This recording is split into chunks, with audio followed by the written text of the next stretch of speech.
आज एक सुखद क्षण है कि हम लोग सौराठ सभागाछी में बैठे हुए हैं और यहाँ पर हमारे साथ हैं मैरिज रजिस्ट्रार, हिंदी में इसे कहते हैं पंजीकार, अंग्रेजी में मैरिज रजिस्ट्रार कहते हैं। मिथिला के में यह रजिस्ट्री सिस्टम 700 साल पुराना है। आज भारत सरकार, राज्य सरकार मैरिज सर्टिफिकेट देती है और कहती है आप सर्टिफिकेट बनवाएं, लेकिन मिथिला की वेल ऑर्गेनाइज इंस्टीट्यूशन रहा है, जहाँ की इंस्टीट्यूशन ऑफ मैरिज बहुत ही स्ट्रांग रहा है। अब 5 लाख 10 लाख लोगों के बीच में यदि कोई डिवोर्स केस खोजते हैं तो नहीं मिलेगा। धन है ये मिथिला, जहाँ पर की इंस्टीट्यूशन ऑफ मैरिज इतना सक्सेसफुल रहा है। आगामी 25 जून से सौराठ सभा लगने वाली है, हम बात करते हैं। नमस्कार। बहुत अच्छी बात है कि आप इस प्रोफेशन से वह जुड़े हुए हैं, जहाँ कि आज के युवा वर्ग इस प्रोफेशन से वो नहीं जुड़ना चाहते हैं, कहीं न कोई अन्य प्रोफेशन में वो जाना चाहते हैं। लेकिन यदि मिथिला कोई गर्व करना चाहिए तो आप पर गर्व करना चाहिए, क्योंकि इस सिस्टम को मजबूत करने के लिए आप आए हैं और बैठे हैं। ये आखिर पंजी व्यवस्था क्या है, आप जरा विस्तार से बताएं। शक संवत 1232 यानी 1310 ईस्वी में यहाँ के शासक थे राजा हरिसिंह देव।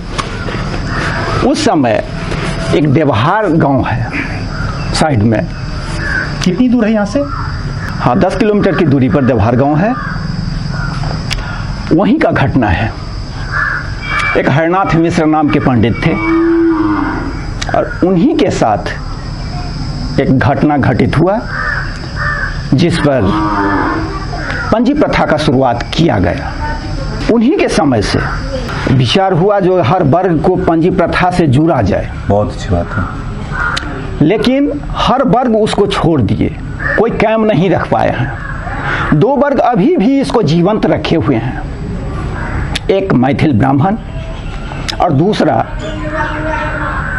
कर्ण कैस्ट। ये दोनों जीवंत रखे हुए हैं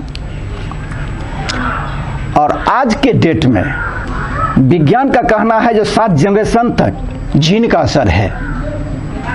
लेकिन हमारे पूर्वज आज से बहुत पहले कह चुके हैं जो पितृतः सप्तमम त्यजेत मातृतः पंचमम त्यजेत। क्या मतलब हुआ इस श्लोक का? इस श्लोक का मतलब हुआ पितृकुल का जो 7 जनरेशन है और मातृकुल का जो 5 जनरेशन है, एक जीन में आता है। ब्लड ग्रुप से मतलब पितृकुल का 7 जनरेशन। आप ये मत समझिएगा जो हम हुए, हमारे फादर हुए, हमारे दादा हुए, हमारे परदादा हुए, ये नहीं है। हम हैं, हमारा जो नाना जी हैं वो 4 जनरेशन लिए जाएंगे, तब हमारे बच्चे को 7 पूरेगा। अच्छा अच्छा, ठीक है, बिल्कुल। और हमारे फादर के जो नाना जी हैं वहां 3 जनरेशन लिया जाएगा, तब हमारे बच्चे को 7 पूरेगा। हमारे जो दादाजी हैं उनके ननिहाल का 2 जनरेशन लिया जाएगा, तब हमारे बच्चे को 7 पूरेगा। इसी सिस्टम से पितृकुल में 7 और मातृकुल में 5, यानी हमारे बच्चे का जो नाना हुए उनका जो 5 जनरेशन है, उनका शादी कहाँ किसके यहाँ है, उसको हम लेंगे 5 में। अच्छा, इसका मतलब है आप जो जेनेलॉजिकल टेबल का, जी हाँ, उसको पूरा रखा है। जी हाँ, ये पंजी प्रथा जो है जेनेटिक इंजीनियरिंग है। अच्छा, ठीक है, तो प्योर साइंस है। प्योर साइंस है। इसको हम कहते हैं जो 7 जनरेशन तक, यानी संबंध में हमको शादी नहीं करना है, समगोत्र में हमको नहीं करना है, अंतरकास्ट मैरिज नहीं करना है। तो आप जो घटना बता रहे थे देवहार की, हाँ, घटना क्या थी आखिर? अच्छा, घटना थी हरिनाथ मिश्र 4 भाई थे। अच्छा, 3 भाई काश्तकार थे और ये पंडित थे। भाई से टॉर्चर किए जाते थे हर समय। कहते कृषि कर्म में प्रवीण थे नहीं, इनके पास समय था नहीं, ये जाते नहीं थे। 3 भाई तो कृषि कर्म में प्रवीण थे, काश्तकार थे, और वो टॉर्चर करते थे जो दिन भर बैठे रहेंगे, इतना इतना मोटा पोथी लेके बैठे रहेंगे, खाना खर्चा तो मिल ही जाता है, हम लोग कमाने वाले है ये हैं, इनको ज़रूरत क्या है। एक रोज ऐसा हुआ जो इनको थोड़ा ये हुआ जो कि हमको पढ़ लिख के कुछ नहीं हुआ, विद्वता हासिल करके हम निरर्थक हो गए। सब रोज हमको भैया बातें कहते हैं, तो विद्वता हासिल करने से क्या हमको लाभ मिला। और ईश्वर का कृपा था जो एक रोज ऐसा हुआ इनको जो नहीं रहेंगे आश्रम में, किसी को कुछ बोले नहीं और चल दिए। ये जब चल दिए, एक रोज, दो रोज, 4 रोज हुआ, तो पंडितन अपने मन में ऐसा कर लिए जो कि जब तक इन महादेव को हम 1 लोटा जल अर्पित नहीं करेंगे तब तक हमको अंजल ग्रहण नहीं करना है। सतघारा में मुक्तिनाथ महादेव हैं, देवहार में, तब सतघारा के हरनाथ बाबू, हाँ देवहार के। तो जब तक हम नहीं 1 लोटा जल अर्पित करेंगे तब तक हम अंजल ग्रहण नहीं करेंगे। समय बढ़ता गया। एक रोज ऐसा हुआ जो एक चंडाल भ्रांति फैलाने लगा, जो हमको पंडिताइन से स्नेह बढ़ गया है। ठीक है, एक रोज ऐसा हुआ जो मौसम थोड़ा बिगड़ गया, बूंदा बूंदी बारिश होने लगा, तभी पंडिताइन का पीछा किया देखना। और ईश्वर का इच्छा है जो वहाँ मंदिर में ये भी प्रवेश कर गया और सर पे एक निकला, इसको जकड़ लिया भिखना को। रात भर दोनों वहीं पर सुबह जब पंडितन अपने घर पहुंच गई तो भिखना भी निकला, सर पे उसको काटा नहीं, छोड़ दिया। कई भ्रांत फिर फैलाने लगा जो रात भर हम लोग साथ थे। इसके बाद पंडित जी भी वापस आ गए कुछ दिन के बाद। समाज परिवार सब उनको बहिष्कृत कर दिया, जो आपकी पत्नी जो है वो पतिता हैं, इसलिए आप इस आश्रम में रहने लायक नहीं हैं। ठीक है, उस समय थे हरसिंह देव वहाँ के शासक, तो वहाँ पर पहुँचा मामला, तो वो कहे ठीक है इसका परीक्षा कीजिए। सारे विद्वत मंडली का वह इकट्ठा किया गया और वहाँ पर इसका परीक्षा लिया गया। उसमें एक मंत्र था उस परीक्षा में, नाहं चंडालगामिनी। और परीक्षा का नियम है जो पीपल का पत्ता हाथ पर दे के लोहा का फार धिपा के तप्त लोह जिसको कहते हैं वो हाथ पर दिया जाता था। अगर पक गया तो वो कलंकिता है, नहीं पका तो लज्जिता है। तब इस मंत्र से जो अभिमंत्रित करके दिया गया तो पकने लगा। सब समझा जो कि पंडिताइन सही में पतिता हैं। उस समय लक्ष्मा ठकुराइन विदुषी थी, उनके दरबार में दोबारा गए जो कि इस तरह की बात है, हाँ महिला के इस तरह की बात है, हम कुकर्म नहीं किए हैं और यहाँ हमको सब दंडित कर रहा है। ठीक है, हम एक मंत्र लिख के आपको देते हैं, पुनः कहिए विचार करने के लिए राज दरबार में।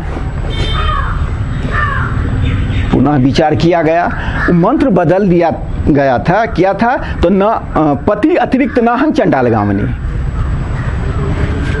पहले का मंत्र था नाहं चंडालगामिनी और दूसरे बार था पति अतिरिक्त नाहं चंडालगामिनी।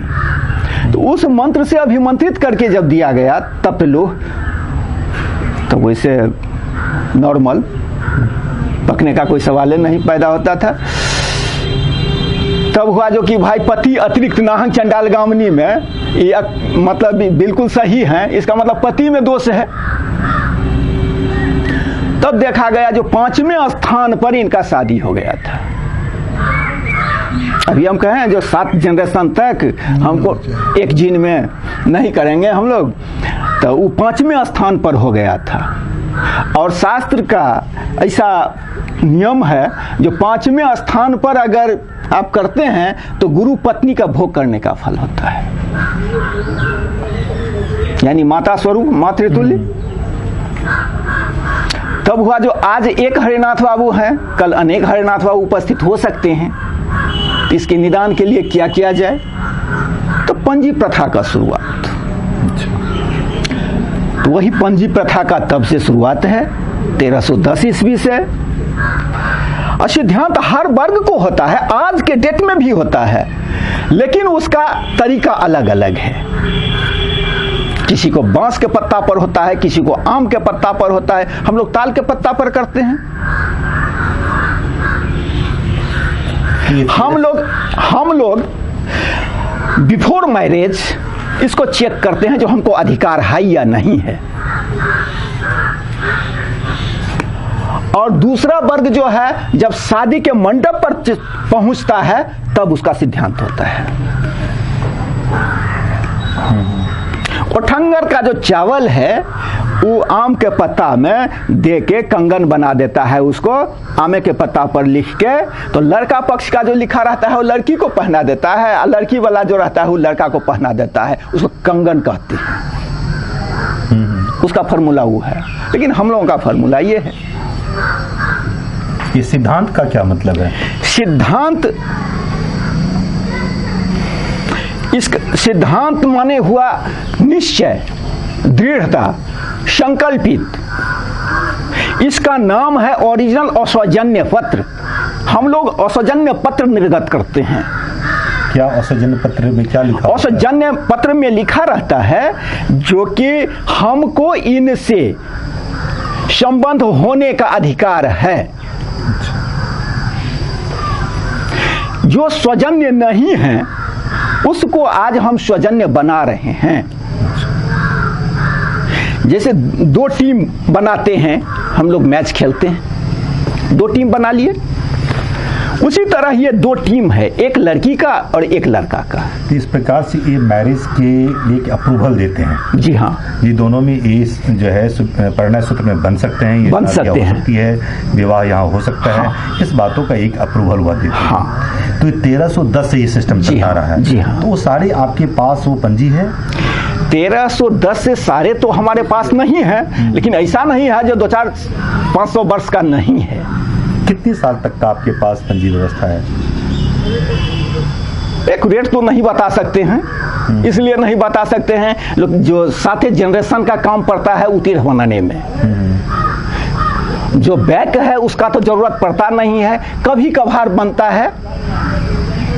जैसे आपको किसी को वंश वृक्ष चाहिए तो उसमें उसका डिटेल्स निकालने के लिए जरूरत पड़ता है, वैसे तो उसका काम पड़ता नहीं है। तो आप जो ये वंश वृक्ष कहते हैं या फैमिली ट्री कहते हैं अंग्रेजी जी में, हाँ, तो वो वंश वृक्ष भी आप रखते हैं अपने यहाँ? हमारे यहाँ तो सारा पुस्तक में है। आप जब डिमांड करते हैं तो उसको खोज के हम इकट्ठा करते हैं। तो इकट्ठा जी करते हैं तो आप उनको किसी पेपर पर लिख करके देते हैं? जी हाँ। तो उसकी जो पेपर पर लिख कर देते हैं उसकी क्या वैलिडिटी है? कोई उसकी कानूनी मान्यता है उसकी? बहुत मान्यता है। कैसी मान्यता है उसकी? आप टाइटल में चले जाइए, जो हमारा इसमें हक बनता है कि नहीं।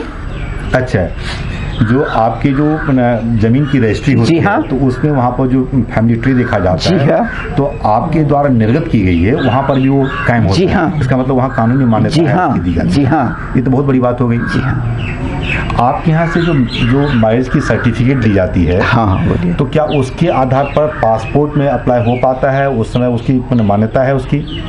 देखिए, पासपोर्ट में उसका मान्यता नहीं है, नहीं है। इसलिए नहीं, जो ये एक हमारे एक वर्ग के लिए है। अच्छा। लेकिन वहाँ पासपोर्ट और वीजा का जहाँ सवाल है वहाँ सरकार से ताल्लुक है। तो ये कैसा रहेगा जी? सरकार जो है वो आपको यदि लीगल बॉडी बना दे, हाँ, और आपके यहाँ जो सर्टिफिकेट इशू करते हैं, हाँ, वो कानूनी मान्यता प्राप्त हो, हाँ, क्या वो एक अच्छा रहेगा? हो सकता है। वैसे अभी जो सर्टिफिकेट निर्गत किया जाता है वो ग्राम पंचायत में ही किया जाता है, मुखिया के यहाँ किया जाता है। तो मुखिया नहीं, वो देता है पंचायत सचिव। अच्छा, एक जरूरी इसलिए हो जाता है जो बीपीएल सूची के तहत जो परिवार है उस कन्या विवाह में कुछ उसको मदद मिलता है। अब ऑनलाइन भी कर दिया सरकार, केंद्र सरकार, राज्य सरकार जो है वो कर दिया गया। ये क्या है आपके सामने जो रखा हुआ है? हम इसको उतेर कहते हैं। उतेर कहते हैं। ये ब्लैंक पेपर है। अच्छा। आप जब अपना परिचय हमको दीजिएगा, जो हम इस मूल के अमुक गांव के अमुक व्यक्ति हैं, हमारे फादर फलाने हैं, हमारे दादा फलाने हैं, हम उस पर आधारित अपने रिकॉर्ड से उसको निकालेंगे। उसी तरह दूसरे पक्ष जो है उसको भी निकालेंगे, देखेंगे दोनों को मिला के जो इन दोनों में संबंध होने लायक है या नहीं, होने लायक है या नहीं। इसका मतलब ये है जो इस दोनों परिवार ये 7 और 5 के बीच में कहीं और रिलेटेड तो नहीं है। यदि हम अपने जानकारी के लिए या कोई व्यक्ति ऐसे हैं, जैसे कल मुझे गुजरात से कॉल आया, जो मेरा भी जन्म मधुबनी में है, लेकिन अपने पूर्वजों के बारे में जानना चाहते हैं, या मैं खुद जानना चाहता हूँ अपने पूर्वजों के बारे में जानना चाहते हैं, तो मुझे आप अपनी पंजी से, अपने रजिस्टर से खोज करके मुझे बता सकते हैं? जी हाँ, लेकिन आप अगर 10 जनरेशन 15 जनरेशन पहले आप हमसे डिस्कनेक्ट हो चुके हैं, तब तो आप उतने दूर का डाटा दीजिएगा, तभी उसको हम जोड़ पाएंगे। अच्छा, आपसे कैसे मैंने डिस्कनेक्ट होने का मतलब क्या है? डिस्कनेक्ट होने का मतलब यह है जो आप सिद्धांत नहीं कराते हैं। अच्छा। जब आप सिद्धांत नहीं कराते हैं तब हम आपका रिकॉर्ड कंप्लीट करके कैसे रखेंगे? अच्छा। जब आप एप्लीकेंट होंगे तभी ना उस पर हम विचार कर सकते हैं। तो इसका मतलब ये हुआ जिन लोगों का सिद्धांत आपके जी हाँ हुआ है, हाँ, केवल उन्हीं का रिकॉर्ड आपके यहाँ होता जी हाँ, निश्चित। जो नहीं कराते उनकी रिकॉर्ड आप नहीं रखते? नहीं। अगर 4 जनरेशन पहले भी कराए हुए हैं, 5 जनरेशन पहले भी कराए हुए हैं, तो हमारे यहाँ सुरक्षित है। तो आपकी कोई सीमा और रेखा होगी ना? कोई सीमा रेखा नहीं है। हमारा मैथिल ब्राह्मण चाहिए। ऐसा भी तो हो सकता है एक जनरेशन यहाँ करवा लिया, दूसरी जनरेशन, ठीक है, उसको हम हैंडल कर लेंगे। आप अपने दादा का नाम हमको बता सकते हैं, आपके फादर चले गए तीसरे जगह सिद्धांत करवा लिए, लेकिन आपके दादा हमारे यहाँ आए हुए हैं। आप अपना नाम, अपने फादर का नाम, अपने दादा का नाम हमको बताइएगा ना, तो हम उसको पकड़ लेंगे। आप वहां से पता कर लेंगे? हम उसको पकड़ लेंगे। सपोज आप हमारे यहाँ कभी नहीं आए, लेकिन आपके दादाजी हमारे यहाँ आया करते थे, तो आप कहिएगा हम तो नहीं आए, हमारा कहाँ से मिलेगा? तो हम आपको पूछते हैं ना, जो आपका क्या नाम है, आपके बाबूजी का क्या नाम है, आपके दादाजी का क्या नाम है। तो आप जब ही अपने दादाजी का नाम कहिएगा तो हम अपना रिकॉर्ड देखेंगे ना, उनका नाम उस रिकॉर्ड में आप टैली कर लेते हैं।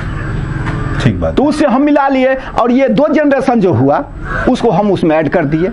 तो ये जो आपका ब्लैंक है उसको आपने उतेर नाम रखा?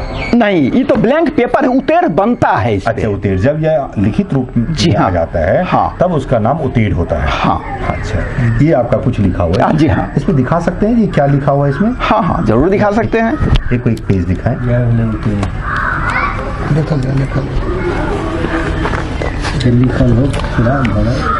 ये बुधवारे महिषी मूल के रामनगर या परजौर पंचायत में पड़ता है, रामनगरा। अच्छा। रामनगर भी कोई कहता है उसको, वहीं का है, बुधवारे महिषी मूल का। ये आपने जो लिखा है वो हाँ, मिथिलाक्षर में? जी हाँ, जी हाँ। तो आप ये देवनागरी में नहीं लिखे? नहीं, मिथिलाक्षर में। जी हाँ। इसका मतलब है कि आपने मिथिलाक्षर को भी सुरक्षित रखा है? जी हाँ। तो जितने पंजीकार होते हैं सारे मिथिलाक्षर में ही लिखते हैं? जी हाँ। उनको देवनागरी लिखने का कोई परमिशन नहीं है? ऐसा कुछ सिस्टम नहीं हुआ है? नहीं। तो इसका मतलब जिन्हें मिथिलाक्षर नहीं आता वो तो नहीं पढ़ पाएंगे? नहीं पढ़ पाएंगे। तो फिर इसको जो मॉडर्न से लोगों से जोड़ा जाए, जो आज की जो नई पीढ़ी है, जहाँ अंग्रेजी, हिंदी या देवनागरी से, रोमन स्क्रिप्ट से, तो यदि उससे भी जोड़ा जाएगा तब न उसका विकास ज्यादा होगा। अच्छा, अब सुनिए, आप जहाँ तक स्क्रिप्ट की बात लाए हैं, हाँ हाँ, इसका अपना स्क्रिप्ट है, हाँ हाँ, किसी से लिया नहीं है। हाँ, बिल्कुल सही बात है। ठीक है, और आप दूसरे का स्क्रिप्ट लेके आप अपने आप को कह रहे हैं जो हम डेवलप कर रहे हैं। हाँ हाँ, डेवलप कर चुके हैं, लेकिन हम कहते हैं आप अपने अस्तित्व को मिटा रहे हैं। तो आप उसके लिए रेडी नहीं है?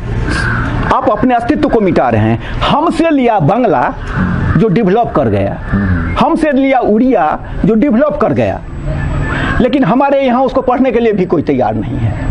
हम लोग अष्टम अनुसूची में लाने के लिए बोर्ड क्लब तक कहाँ कहाँ क्या क्या किए, लेकिन आज आपको मैथिली में यहाँ इंटर में ग्रेजुएशन में पढ़ाया जाता है तो कोई पढ़ता नहीं। IAS IPS में भी आपको ऑप्शन मिल चुका है। आपने मिथिलाक्षर जो सीखा वो कहाँ से सीखा? मिथिलाक्षर ये तो हमारा कौलिक परंपरा है। तो आपने खानदानी आपकी जो पढ़ाई है, जी हाँ, है या किसी स्कूल कॉलेज में आपने सीखा इसके? नहीं, स्कूल कॉलेज में नहीं पढ़ाई है। स्कूल कॉलेज में पढ़ाई यही है जो मिथिला यूनिवर्सिटी में पढ़ाया जाता था पहले, जब ललित बाबू यहाँ आए और उनको समझाया गया, जब मतलब ये थे विदेश व्यापार मंत्री थे, तो उनको समझाया गया जो क्या है, तो मिथिला यूनिवर्सिटी में पढ़ाई चालू करवाए थे। संस्कृत यूनिवर्सिटी में पढ़ाई चालू करवाए थे और शिक्षक में थे ककरौल के हरि बाबू और विश्व मोहन जी पखरौनी के। जो विश्व मोहन जी हमारे चचेरे भाई हैं। आपने उच्चतम शिक्षा कहाँ तक पाई? शास्त्री तक। शास्त्री ने? जी हाँ। तो शास्त्रीय शिक्षा आपने कहाँ से ली? दरभंगे से। तो उसमें क्या इसमें पंजी व्यवस्था के वहाँ पर कोई पढ़ाई है या नहीं है? आज के डेट में नहीं है। और जगन्नाथ बाबू जब आए तो उसको खत्म किया। ललित बाबू चालू करवाए थे और जगन्नाथ बाबू के समय में खत्म किया गया। तो ये जो आपका देन है या कोई जो यूनिवर्सिटी का है, इसमें कोई योगदान नहीं है? नहीं। आपके जो खानदानी आपका चलता रहा है, हाँ, उसी से आपकी पूरी सारी वहाँ से पीढ़ी दर पीढ़ी या पंजी व्यवस्था। छठा जनरेशन है। अच्छा, 6th जनरेशन? जी हाँ, 6th जनरेशन में हम हैं। अच्छा, तो बहुत अच्छी बात है। तो आपके पास इस तरह से कितनी डाटा होगा, लेकिन यदि एक हम अंदाजा लगाएं जो कितनी परिवार की डाटा आप रखे होंगे? डाटा अगर आप खोजिएगा तो जितने मैथिल ब्राह्मण हैं, हाँ हाँ, यहाँ से लेके मिथिला से लेके रायपुर मंडला तक सबका मिलेगा। तो आपके यहाँ जो आते हैं तो उसकी कोई फी लेते हैं या नहीं फी लेते हैं? जी हाँ, हम फी लेते हैं। तो कितनी फी लेते हैं यदि एक पैसे? कोई उसका कोई डिमांड नहीं है। वो जो आपने सुरक्षा से देते हैं आप रखते हैं। जी हाँ। लेकिन आपको नहीं लगता है यदि आप अपने एक फी यदि रखते हैं, एक स्टैंडर्ड फी होता है, जो कोई इंजीनियर बनता है तो अपना पर्सनल फी रखता है, कोई डॉक्टर है तो प्रोफेशनल फी रखता है, तो वो अच्छे ढंग से लाते हैं। तो आप भी किसी फटे हाल में नहीं होंगे और आपके बहुत बहुमूल्य काम कर रहे हैं, तो आपकी स्थिति और अधिक अच्छी होगी। हम प्रोफेशन में जो हैं वो तो पेट है, तो प्रोफेशन में हमको रहना ही है, लेकिन हम ब्राह्मण भी हैं। हाँ हाँ। और ये हमारा संस्कार भी है जो इसको हम जीवंत रखें। पैसा कमाना ही हमारा उद्देश्य नहीं है। पैसा कमाना ही हमारा उद्देश्य नहीं है, इसको जीवंत रखना है। जो हमारे पूर्वज के जो धरोहर के रूप में, विरासत के रूप में हमको मिला है, उसको हम आगे कितना देर तक बढ़ाते हैं। तो क्या आपको उम्मीद है कि हाँ, एक मिनट, अगर हम इसको फिक्स कर देते हैं तो किसी के लिए आसान है और किसी के लिए बहुत क्लिष्ट है। किसी के लिए आसान है और किसी के लिए बहुत क्लिष्ट है। ऐसा भी हमारे यहाँ लोग आते हैं जो हमको 500 रुपया फीस नहीं दे सकते हैं आज के डेट में। कोई ऐसा भी आते हैं जो 500 रुपया पूछते हैं, समझते हैं कुछ नहीं है। और कहा गया है असंतुष्टा ध्वजा नष्टा, ब्राह्मण का भी नाम द्विज में गिना गया है और द्विज असंतुष्ट नहीं होता है कभी।